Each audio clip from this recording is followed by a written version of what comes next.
Programang ito ay rated SPG. Striktong patnubay at gabay ng magulang ang kailangan. Maaaring may masisirang tema, lengguwahe, karahasan, sexual, horror o droga na hindi angkop sa mga bata.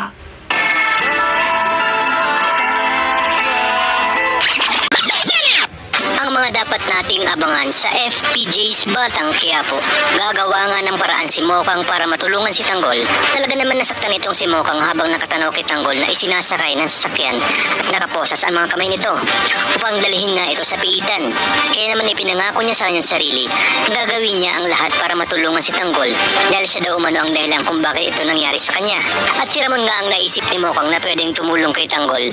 Sakto naman na tumawag si Ramon sa kanya upang kumustahin ang kalagayan ng tatay niya at napag-usapan nga nila ang kasal. Ngunit sa kanilang pag-uusap ay napansin ni Ramon na tila balisa at mukhang may dinaramdam itong si Monique. Kaya naman tinanong niya ito kung may problema ba.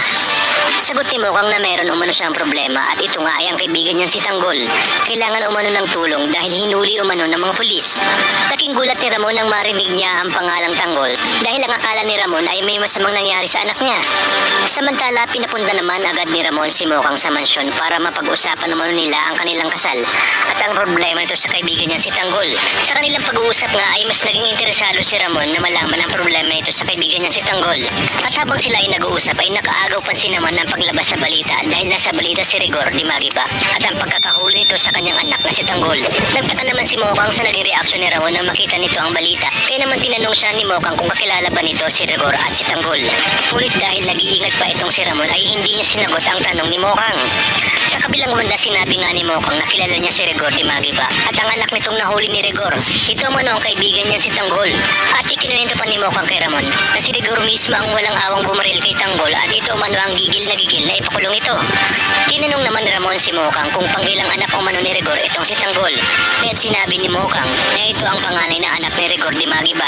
At bata pa lamang umano si Tanggol ay pinagmamalupitan na ito ni Rigor at puro pasakit ang ibinigay kay Tanggol. Samantala habang nagkwento nga itong si Mokang ay nanginginig naman sa galit si Ramon dahil nasisiguro niya na tinatarantado nga siya ni Olga at David. Takot na takot naman itong si David at hindi na alam ang kanyang gagawin dahil baka umano mapanood ni Ramon ang balita tungkol sa pagkakahuli ng kanyang tatay Rigor kay Tanggol. Sa inyong palagay, hindi na nga kaya papalampasin ni Ramon ang kanyang galit kung kaya't si David mismo ang magiging kabayaran sa ginawa ni Rigor sa kanyang tunay na anak na si Tanggol. Kaya naman kapamilya, tutok lang dahil marami pa tayong dapat abangan dito lang sa pambasang teleserye ng Sambayanan, ang FPJ's Batang Quiapo.